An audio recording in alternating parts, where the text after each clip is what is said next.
Bismillahirrahmanirrahim. Dear students, Assalamu alaikum. Well, beta, how are you all? Hoping you are fine and you are availing this opportunity of online lectures which are being delivered these days just to facilitate you to continue so that you could be in a position to continue your further studies. Well, beta, let us start our today's lecture, and that is again about grammar, but today it's no translation work, rather we will do idioms. We will practice idioms from unique notes. जी बेटे, आज की assignment की बात की जाए तो आज इस लेक्चर में हम लोग idioms जो हैं वो पढ़ेंगे. आपने प्रीवियस लेक्चर्स में अब काफ़ी ट्रांसलेशन पैसेज जो है उनकी प्रैक्टिस कर ली है. अब हम लोग idioms करेंगे और फिर इस तरह से नेक्स्ट चीज़ों को लेकर चलेंगे. तो देखते हैं कि हमने कहाँ तक idioms आपने देखा कि there are idioms in your notebooks are in alphabetic order. तो अभी हमने जो अल्फ़ाबेटिक ऑर्डर्स के अकॉर्डिंग जो idioms किए हैं, ए लेटर के साथ idioms सारे कंप्लीट हो चुके और बी लेटर जो है उसके साथ आप idioms कर रहे हो. मैं यहाँ लिख देती हूँ idioms एंड idiomatic phrases. ये क्या है? ये एक ही है, idiomatic phrases. और बेटा आज हमें क्या करना है, हमें जो लेटर हमारे पास है लेटर बी, और लेटर बी के हमने 33 तक idioms कर लिए हैं और आज हम करेंगे 34 and onwards. 34 and onwards. तो let us see what comes next. 34 number पे आपके पास जो है वो idiom क्या आ रहा है. और हम चूँकि इस तरह से करते हैं कि जो बुक में idioms मौजूद हैं उनका मैं मीनिंग आपको एक दफ़े से फिर इंग्लिश में बता देती हूँ और इसका एक इजाफी सेंटेंस भी बना देती हूँ ताकि आपके नॉलेज में आ जाए कि इस पर्टिकुलर इडियम को हमने किस तरह सेंटेंस में यूज़ करना है. तो 34 नंबर पे आज देखते हैं कि क्या है. जी 33 तक आप लोग कर चुके होंगे, 34 एंड ऑनवर्ड्स आज किए जाएंगे. 34 पे आपके पास है to beat about the bush. To beat about the bush हम लिखते हैं 34 and your idiom is to beat about the bush. What does it mean to beat about the bush? It means avoid talking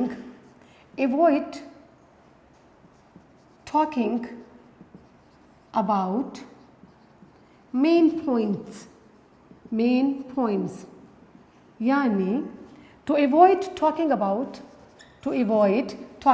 main points, यानी जो main points हैं किसी चीज़ के उसके बारे में बात करने से इज्तनाब करना. हम देखते हैं यहाँ पर आपके पास सेंटेंस है बेटा, do not beat about the bush but come to the point at once. कि do not beat about the bush के इधर उधर की बातें ना करो and come to the point at once. ठीक है, तो हम लिख सकते हैं इसका एक और जुमला मैं बना देती हूँ. You are just beating about the bush.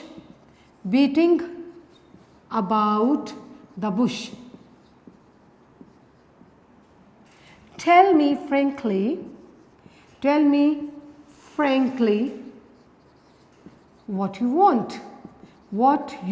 want means you are just beating about the bush. Tell me frankly what you want, कि तुम सिर्फ इधर उधर की गपशप लगा रहे हो, मुझे ये आगाह करो कि तुम क्या चाहते हो. ठीक है जी. तो your idiom is to beat about the bush and it means to avoid talking about the main point. अहम चीज़ को इग्नोर करना, अहम जो आपकी गुफ्तगू का मौजू है उससे हट जाना. जी बेटे, नंबर 35 पे to bear the burnt off लिखते हैं. to bear the burnt off. What does it mean? To bear the burnt off का मतलब है to face the heaviest attack. To face the heaviest pressure or attack. To face the heaviest pressure और attack. ये है आपका number 35 पर कि किसी किस्म का दबाव, बहुत ज़्यादा दबाव सहना. To face the heaviest pressure और अटैक, बहुत ज़्यादा दबाव सहना. आपके पास जुमला है the centre of an army had to bear the burnt of the battle. कि जंग में जो सेंटर होता है, आर्मी का सेंटर कल्ब होता है, उससे ज़्यादा प्रेशर लेना पड़ता है. ठीक है, अगर फ्रंट और बैक की बात करें तो उसके बरक्स सेंटर जो है, सेंटर ऑफ आर्मी, उसको ज़्यादा प्रेशर दबाव सहना पड़ता है. मैं आपको एक जुमला बना देती हूँ कि the border the border will bear the brunt of the war, कि जो बॉर्डर है वो ज़्यादा दबाव सहेगा किसमें, वॉर के दौरान, यानी the border is going to face heaviest pressure during war. ठीक है जी, ये आपका नंबर 35 था। नंबर 36 पे चलते हैं। To beard a line in his den, to beard a line in his den. ठीक है, इसका मतलब क्या है, to beard a line in his den, to oppose someone on his face. It means to oppose someone on his face, to oppose someone on his face, किसी के मुंह पर उसकी मुखालफत करना। आपके पास जुमला मौजूद है जी, the students decided to meet the principal in his office and so beard the line in his own den. किसके मुंह पे मुखालफत करना, कि स्टूडेंट ने डिसाइड किया कि प्रिंसिपल जो है उनसे जनाब ऑफिस में मिला जाएगा, इस तरह उनके मुंह पर उनकी मुखालफत की जाएगी। तो मैं आपको एक जुमला बना कर देती हूँ कि ही अपोज्ड या ही प्रोटेस्टेड अगेंस्ट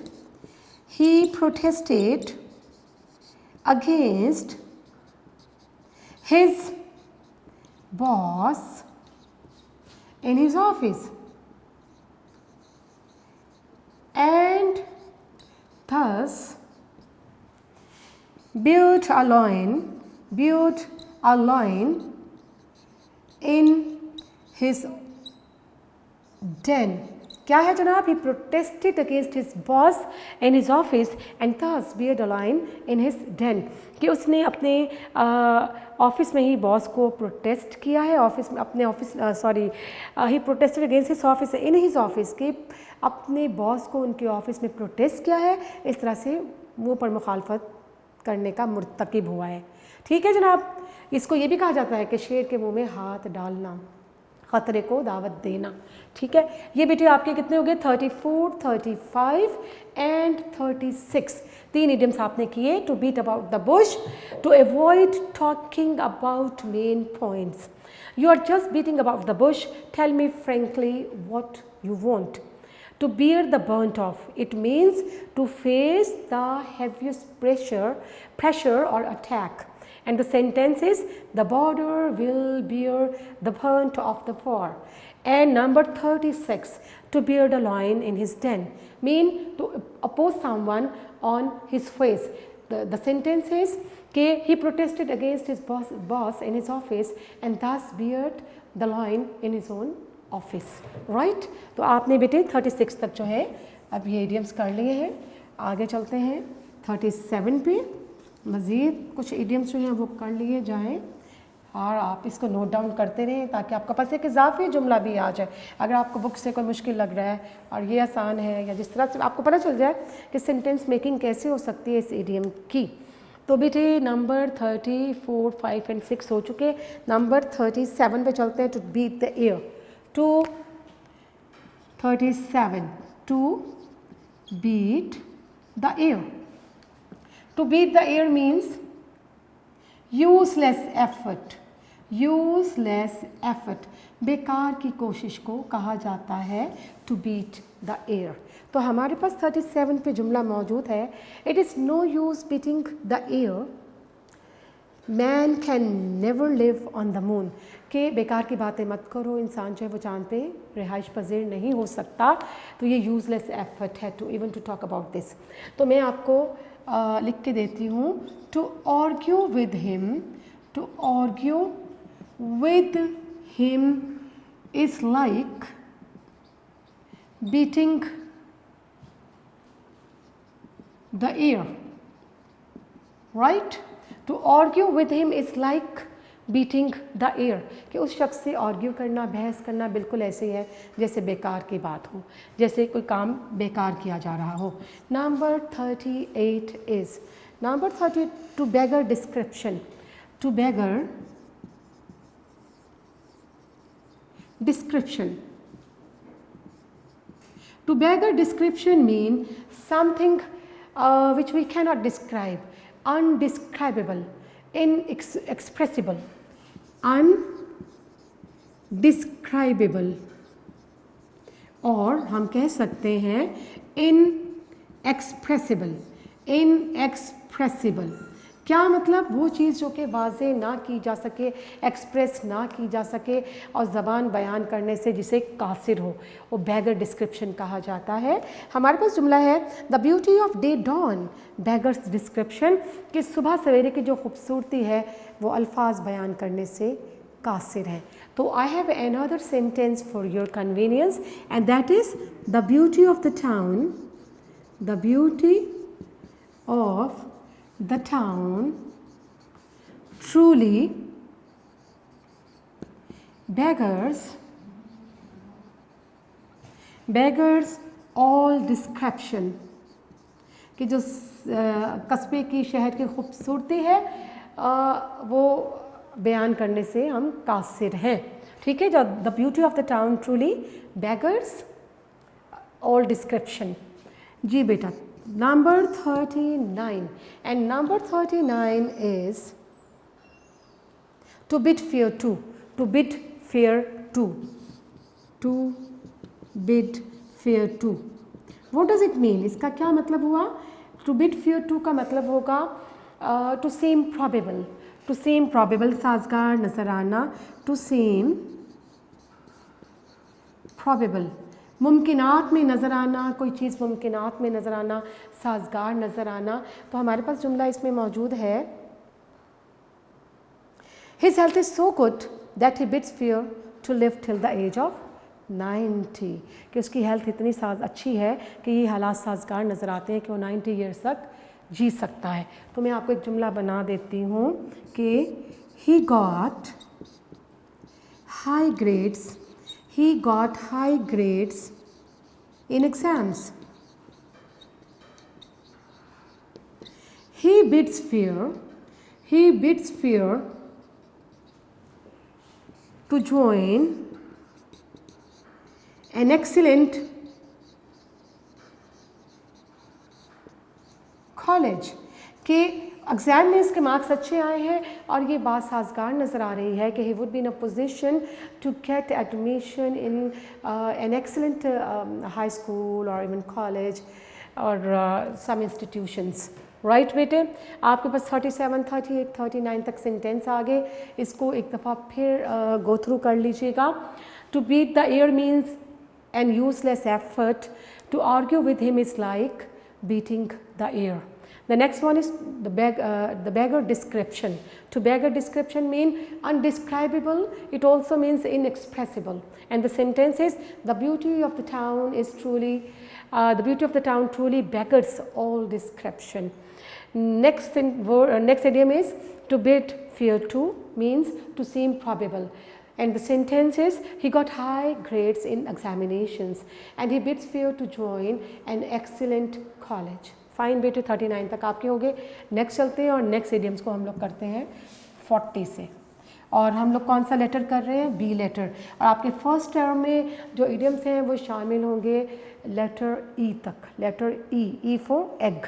ठीक है जी, अभी नंबर 40 देख लेते हैं।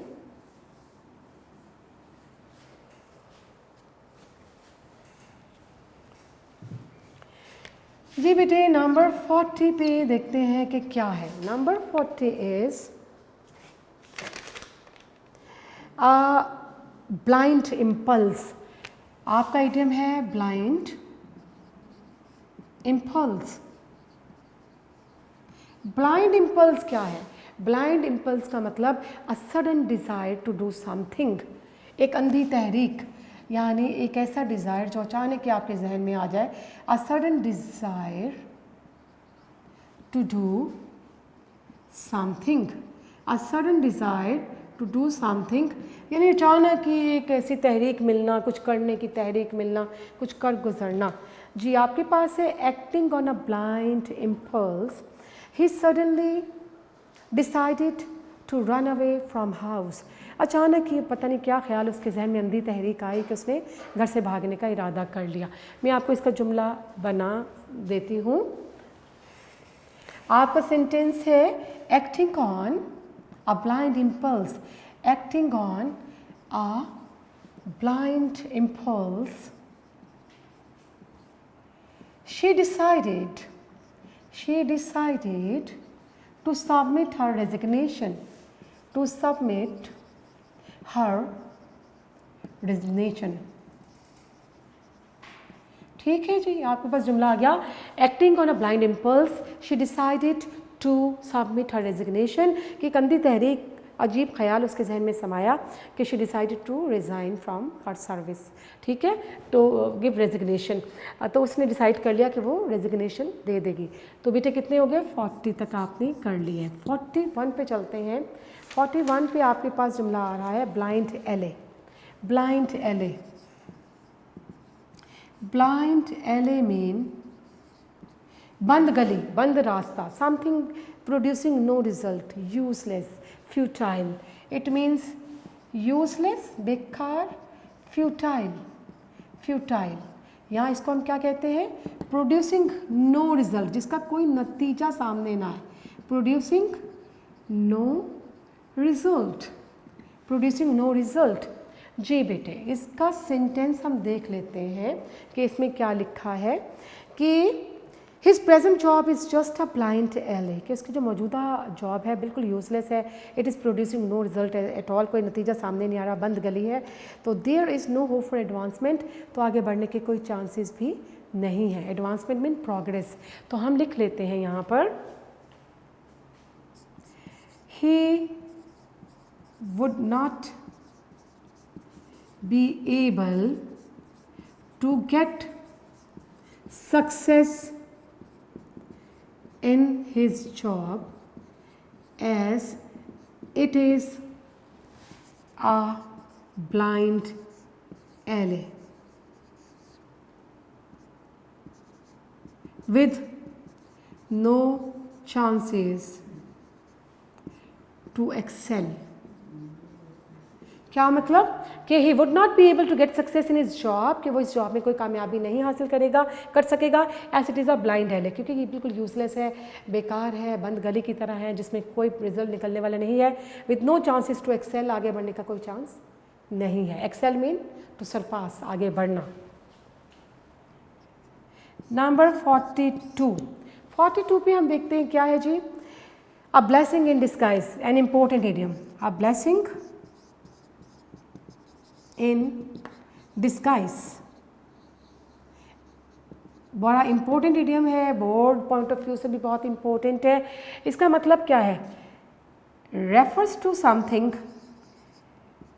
It refers to something, it refers to something which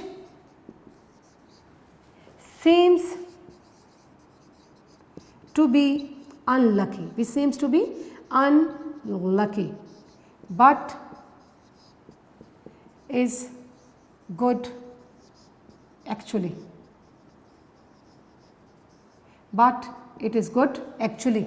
यानी क्या है बेटे, ब्लेसिंग इन डिस्गाइज का मतलब a hidden, आप ये भी कह सकते हैं a hidden blessing, a hidden blessing, यानी जहमत के रूप में छुपी हुई रहमत, इसको कहा जाएगा जहमत के रूप में छुपी हुई रहमत। It refers to something which seems to be unlucky apparently but is good actually, a hidden blessing, यानी ऐसी चीज़ जो कि बज़ाहिर हमें लग रहा है कि जहमत का सबब है, लेकिन वो हमारे लिए ब्लेसिंग साबित हो। तो इसका जुमला हम देख लेते हैं, getting the sack was a blessing in disguise, कि नौकरी से निकाले जाना उसके लिए एक ब्लेसिंग था। ही got a much better job after that, क्योंकि उसके बाद उसे अच्छी जॉब मिल गई। ठीक है जी, तो हम इसका जुमला बना लेते हैं,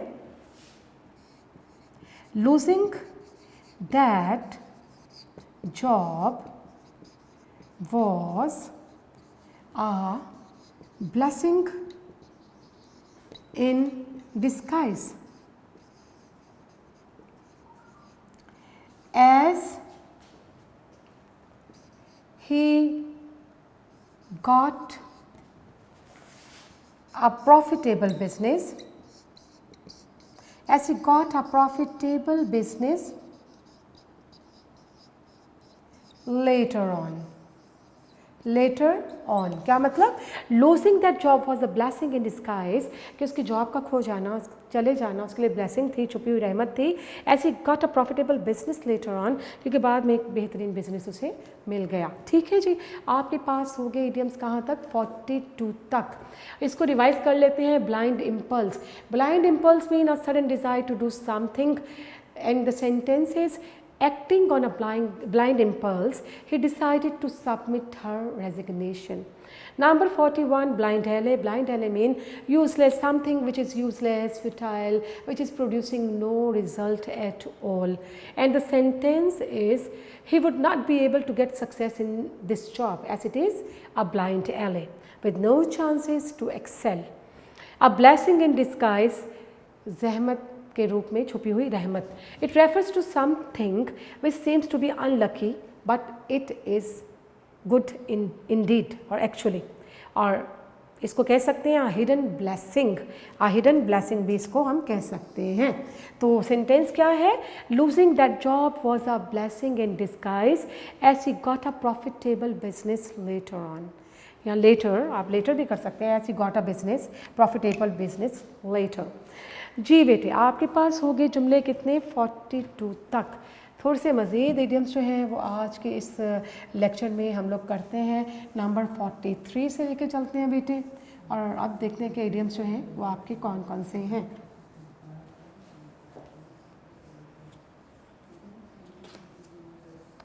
it's number 43 now.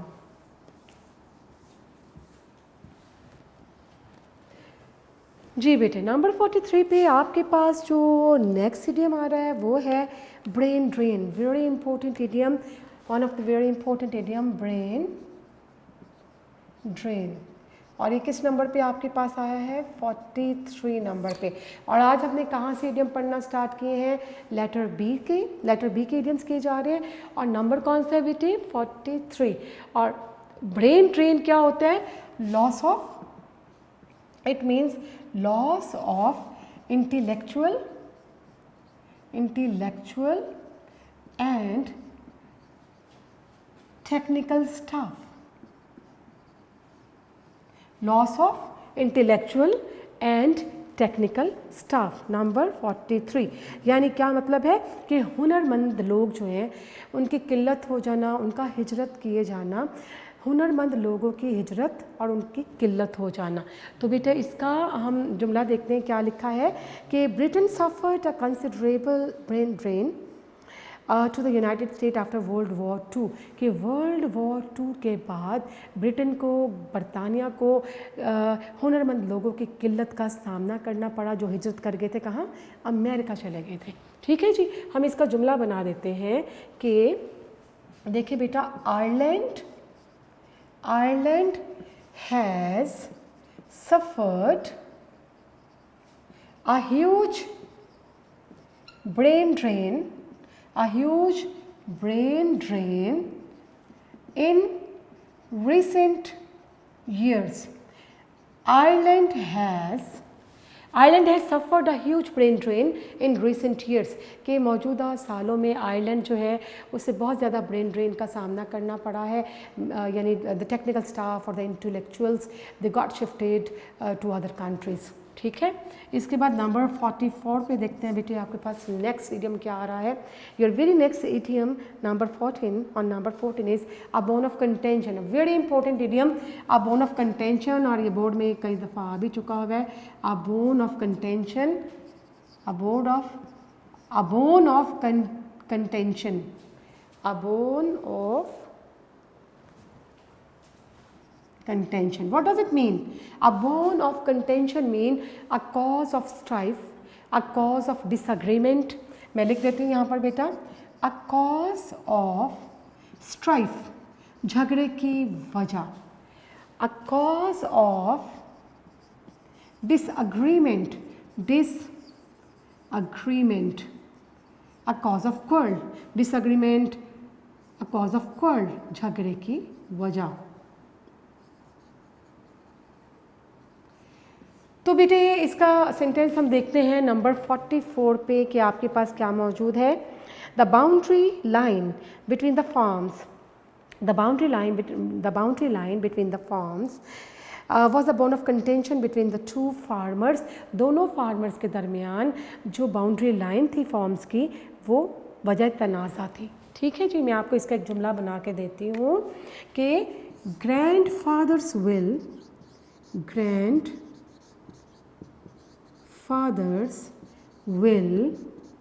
is the bone of contention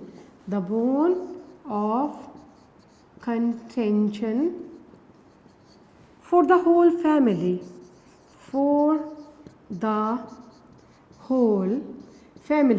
कि दादा जान की जो वसीयत है वो तमाम ख़ानदान के लिए एक वजह तनाज़ा बन चुकी है। नंबर 45, तो let's see what comes on number 45 and that is between the devil and the deep blue sea. Between the devil and the deep blue sea.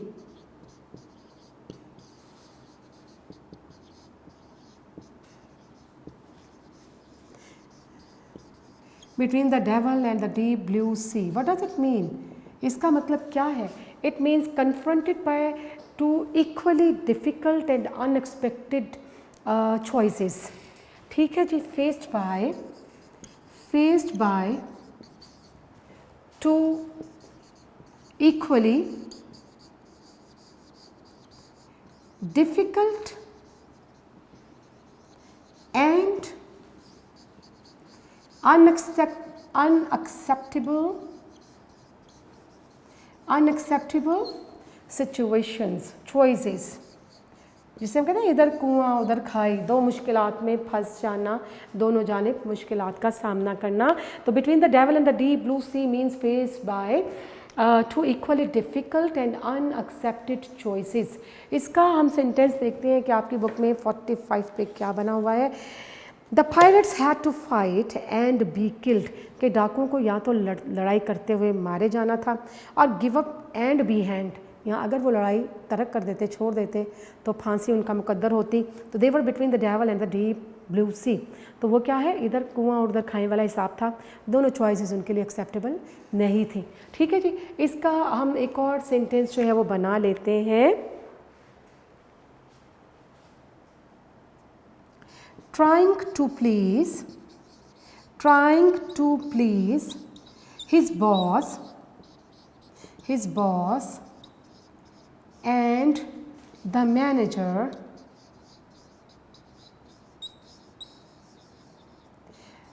put him between the devil and the deep blue sea। तो क्या बेटी आपके पास आ गया? 45 तक हमने किए, यानी दो ऐसी चॉइसेस जो दोनों ही आपके लिए डेंजरस हैं, ख़तरनाक हैं, नाकाबिले कबूल हैं। मैंने लिखा कि ट्राइंग टू प्लीज़, ये लिखा है बेटा, trying to please his boss and the manager, कि एक ही वक्त में अपने मैनेजर को और बॉस दोनों को मुतमईन करना, दोनों की बात को साथ लेके चलना, मानना। Put him between the devil and the deep blue sea, उसके लिए ऐसे था जैसे इधर कुआं उधर खाई, दो मुश्किलात जो दोनों उसके लिए तकलीफ़ हैं, एक्सेप्टेबल नहीं हो रही हैं। ठीक है जी, आपने आज इडियम्स किए 45 तक, और लेटर क्या था? लेटर था भी।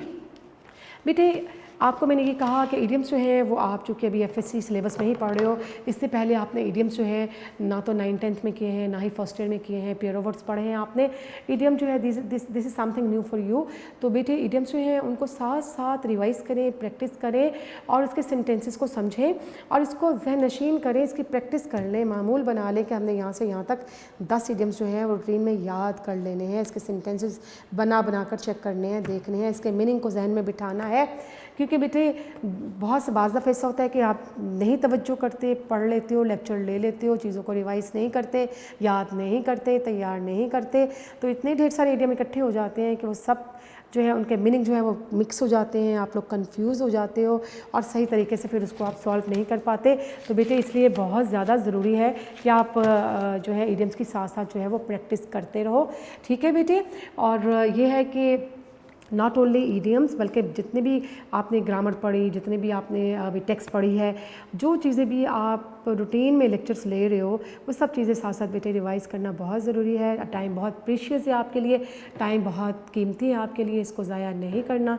इन लेक्चर्स को अवेल भी करना है, रूटीन में अवेल करना है, क्योंकि एक लेक्चर मिस हो जाता है तो फिर वो कंटिन्यूटी नहीं रहती पिछले लेक्चर के साथ। तो बेटे इसके ऊपर बहुत ज़्यादा तवज्जो देने की ज़रूरत है और इसके साथ साथ प्रैक्टिस करें, तैयारी करें। आपका टेस्ट वगैरह का सिलसिला भी साथ साथ जारी है और आगे भी रहेगा। तो बेटा it is the end of today's lecture, and before we end it, there's a short message for you. The message of the day is that is a very good saying by Longfellow. एक बहुत अच्छी saying है और मैं वो आपके साथ share करूँगी। The heights by the great men reached and kept were not obtained by sudden flight, but they, while their companions slept, were toiling upwards in the night. ठीक है बेटा, take care and stay blessed. अपना बहुत ज़्यादा ख्याल रखिएगा। Thank you very much. अल्लाह हाफिज़।